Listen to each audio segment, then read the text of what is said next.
The dawning of 1982 was accompanied by record low temperatures that impacted much of the country, with some cities seeing temperatures fall to their lowest levels in nearly 100 years. The cold snap wasn't experienced by everyone, however. In places like Miami, 88-degree highs combined with high levels of humidity, making temperatures feel as if they were in the hundreds. This heat reached the city just as sports fans arrived for an NFL playoff game. On January 2nd, the San Diego Chargers defeated the Miami Dolphins in overtime, 41-38, in a National Football League AFC divisional playoff game. Dubbed the Epic in Miami, the game, played in the Orange Bowl, saw many new records set, including most points scored, most total passing yards, and most total yards overall. Sent in to replace an ineffective David Woodley, second-string quarterback Don Strock entered the game during the second quarter, completing 29 of 43 passes for 403 yards and 4 touchdowns. His performance holds the record for a quarterback coming off the bench to play in a game. Chargers quarterback Dan Fouts also set NFL postseason records for number of pass attempts, completions, and passing yards. Both his passing yardage and 3 touchdowns set a franchise record.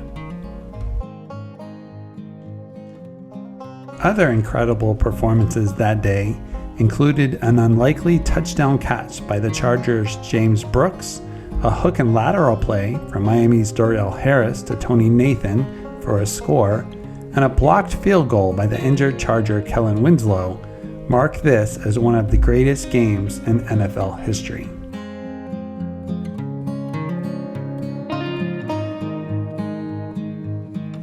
On January 4th, Bryant Gumbel becomes co-host of NBC's Today Show, becoming the first black co-host of the show.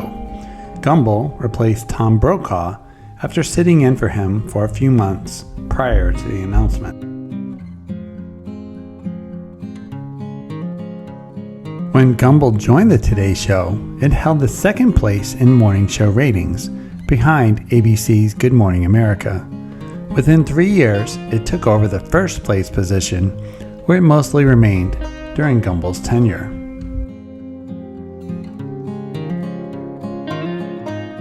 Gumbel's time with Today was not without controversy.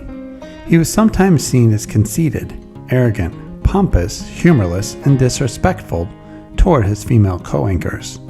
He could be highly critical of his Today Show co-hosts, especially weatherman Willard Scott. Because of this, as well as other issues, he decided to leave the show in 1997.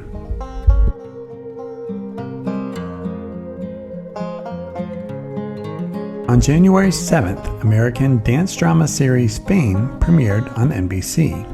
The show, which aired on Thursday nights, was based on the 1980 motion picture of the same name.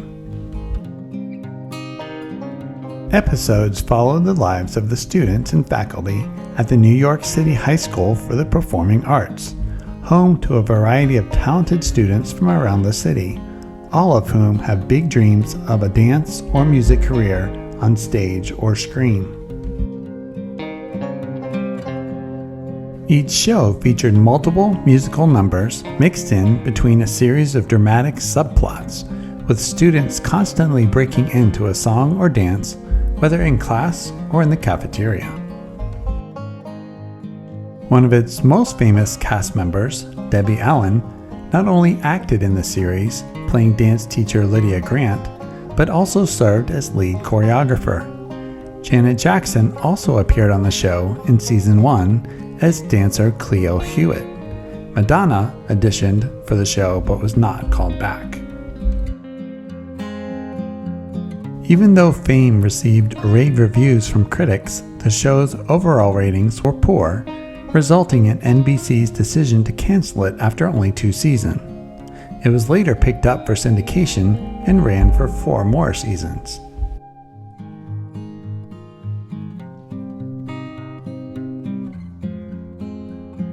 Also on January 7th, the Commodore 64, an 8-bit home computer, was introduced at the Consumer Electronics Show in Las Vegas. 64 in the computer's name referred to the 64 kilobytes of RAM that it came with. Compared to other similar systems, it also offered superior audio and visuals.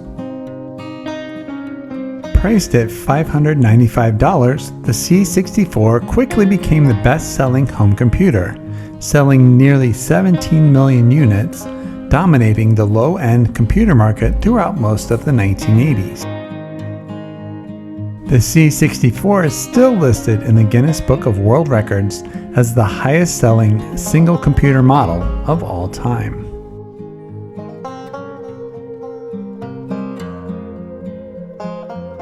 On January 13th, in a shocking and tragic event, Air Florida Flight 90 failed to gain proper altitude after takeoff, hitting the 14th Street Bridge in Washington, D.C., before crashing into the frozen Potomac River.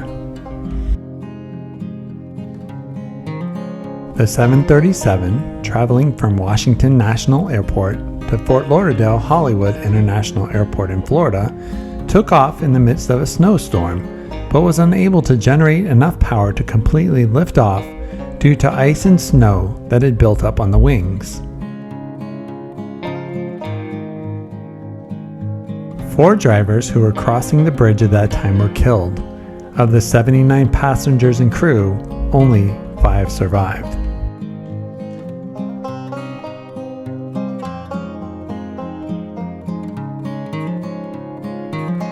One of those who died, Arland D. Williams Jr., drowned after helping rescue fellow passengers from the icy water. President Ronald Reagan recognized Williams and other rescuers during his State of the Union speech nearly 2 weeks later.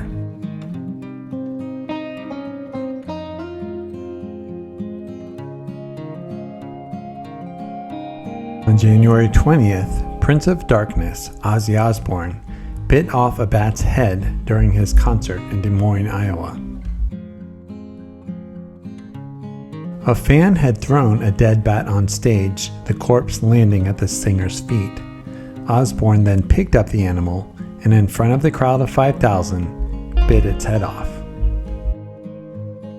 Though he finished the show, Osbourne was immediately rushed to Broadlawns Medical Center after the concert and treated for rabies as a precaution. Because of the incident, directors of venues across the country decided to prohibit future performers from making live animals a part of the show without prior approval.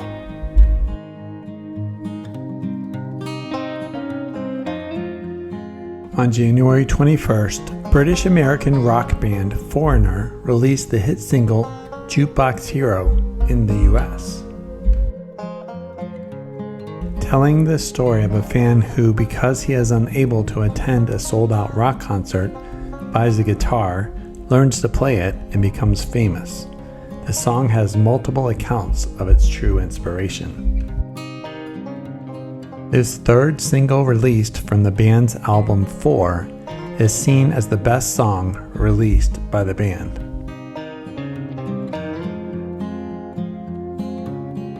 Also on January 21st, the martial arts film Shaolin Temple was released.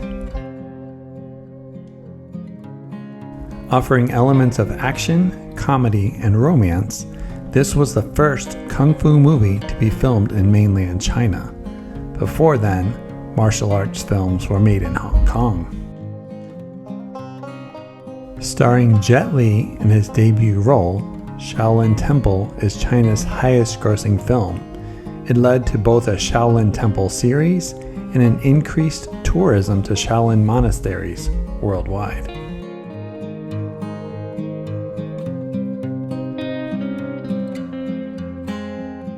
"42 days into his captivity, United States Brigadier General James Dozier was rescued from the Marxist terrorist group, the Red Brigades, on January 28th.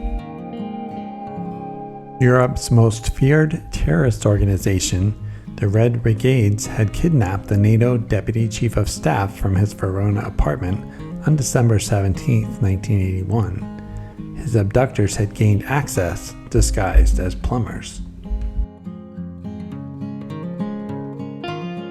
Italian Special Forces led the raid on the Padua apartment where Dozier was held prisoner.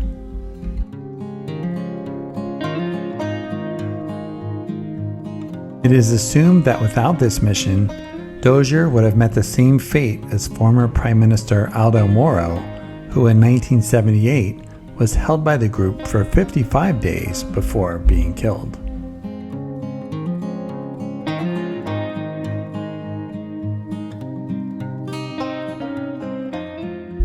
On January 30th, WBC super welterweight champion Wilfred Benitez defended his title by defeating boxing legend Roberto Duran in a 15-round bout dubbed A New Beginning at Caesar's Palace in Las Vegas. Benitez shocked fans by going toe-to-toe with Duran, though many had expected more of a defensive strategy from the champion. Though the scores were closer than many observers thought they would be, Benitez was declared the winner by unanimous decision. The loss for Duran was only his third in 77 fights, causing many to speculate on whether, at age 30, he would retire.